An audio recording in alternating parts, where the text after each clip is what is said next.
Tawfiq Ibrahim ilmi weellisaa Ibrahim Adam abbaan isaa ganna 5 erga dhukkubsataa tureen booda kaleessa guyyaa lubbuun isaa darbuu VOA'f himee jira. Uummata Oromootiif hunda jiraate nama maatii isaatii jiraate yeroo dheeraadhaaf waliin turee yeroo gabaabaa kan hojii jiraate hedduu dhukkubsatee ture dhukkubni isaatillee hedduu bakka sosoon danda'u ture.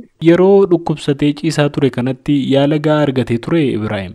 Deeggarsa amma duratti godhame saniinis itis karaa keenyaan mana yaalaa geessine akkasitti yaalaa turre mana yaalaa yeroo geessinetti kabajaan addeessaallee akkanatti yaalamuu fi kana hundallee deeggarsa godhaa turani galatoomanii garuu kanuma rabbii itti eegeeme jechuudha. Naannoo Hararii ganda Hammerreessaatti kan dhalatee guddate weellisaa Ibrahim Adam albamoota 3 qaba. Albamoota isaa keessaa keessumaa bara 1997 magaalaa Finfinnee mana muuziqaa Madda Walaabuun kan maxxanfame albamiin Faffacaanee kan weellisaa Ibrahim ittiin saba biratti bal'inaan ittiin beekamuudha jedha gaazexeessaa Muhayyadin Abdullahi. Ibrahim Adam gara waggaa 16-17 qaamaan kan wal beeknu haala hawaasummaa irratti walleewwan isaa irra baay'een kan xiyyeeffatu naannoo bara 1977 gara industirii muuziqaa Oromoo kan gale waggoota 3 keessatti albamoota 2 baasee ture bara 1977 fi 79tti haali shabboo muuziqaa hojjetee fi wallise Dr. Kabajaa Libirraa wallee namaa deebisee hoggaa wallisuun kan isaa qofaan affeekan Ibrahim Adam wallee ashiita gannaa boontuu wajjin taphannaa kootu jettu kan hojjete Ibrahim Adam kan nama artii keessatti kennaa addaa qabudha. Magaalaa Dirree Dhawaa keessatti kan albamoonni isaa lameenuu maxxanfaman. Albamoonni 3 kan maxxanfamanii inni booda magaalaa Finfinneetti kan wallee Faffacaanee jettu kan of keessaa qabu bara 1997tti kan maxxanee jira lakkoofsa Itoophiyaatti jechuudha.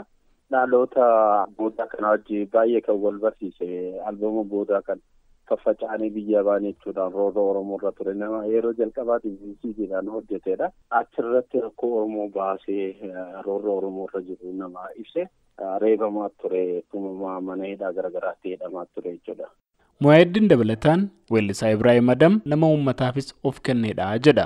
Naannoo bara 1984tti kan inni gara qabsoo hidhannoodhaa seene Oromoon gabrummaa marsaa lammaffaa jala seenuu qabu ejjennoo artistoota qabatan muraasa keessaa inni tokko.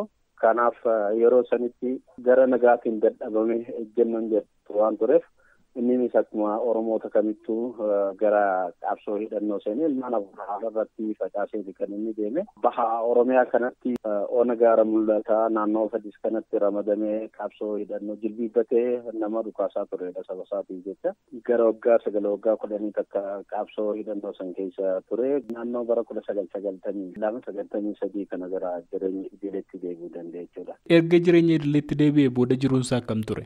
Jireenya ulfaataadha ture fayyaas hin arganne ergasii booda erga kaaseta Faffacaanee jedhu san baaseen asitti jireenya daran rakkisaa gadadoo baay'ee keessa ture. Haalli dhibeen inni keessa ture dhibee garaagaraatti kan rakkisaa ture yeroo takka wal'aansa isaatis hordofaatti ture gara mana yaalaatti maatiitti keessaa turre garuu wal'aansa gahaa hin arganne. Gaazexeessaa Muhayyadin Abdullahi jiru ulfaataa Ibrahim Adam jiraatee darbe amma xiyyeeffannoo gama aartii Oromoof kennamee jiru irratti kan waa mul'isuudha jedha. Akkuma beekamu aartii biyya tanaa keessatti piroomootoroota kan wallistoota gara biraa ol kaasaa jiru keenya piroomootoroollee hin qabani. Kanaaf osoo jiranii industirii muuziqaa Oromoo gara industirii biizinasaatti guddachuudha qaba. Kanarraa bahuudha qabna. Uummannis mootummaanis artistoonnis waliin taanee hojjechuu qaban na fakkaata. Ganna 5 kan walitti aanuun dhukkubsataa ture weellisaa Ibrahim Adam kaleessa hospitaala Jogol keessatti lubbuun isaa kan darbe yoo ta'u har'as naannoo dhaloota isaa naannoo Harar ganda Hammerreessaatti sirni awwaala isaa gaggeeffamu maatiin isaa sagalee Ameerikaatti himanii jiru. Ibrahim Adam abbaa ijoollee 4 fi nama ga'eessa ganna 65 ture. Gabaasa sagalee Ameerikaaf Galmoo Daawit Adaamaarraa.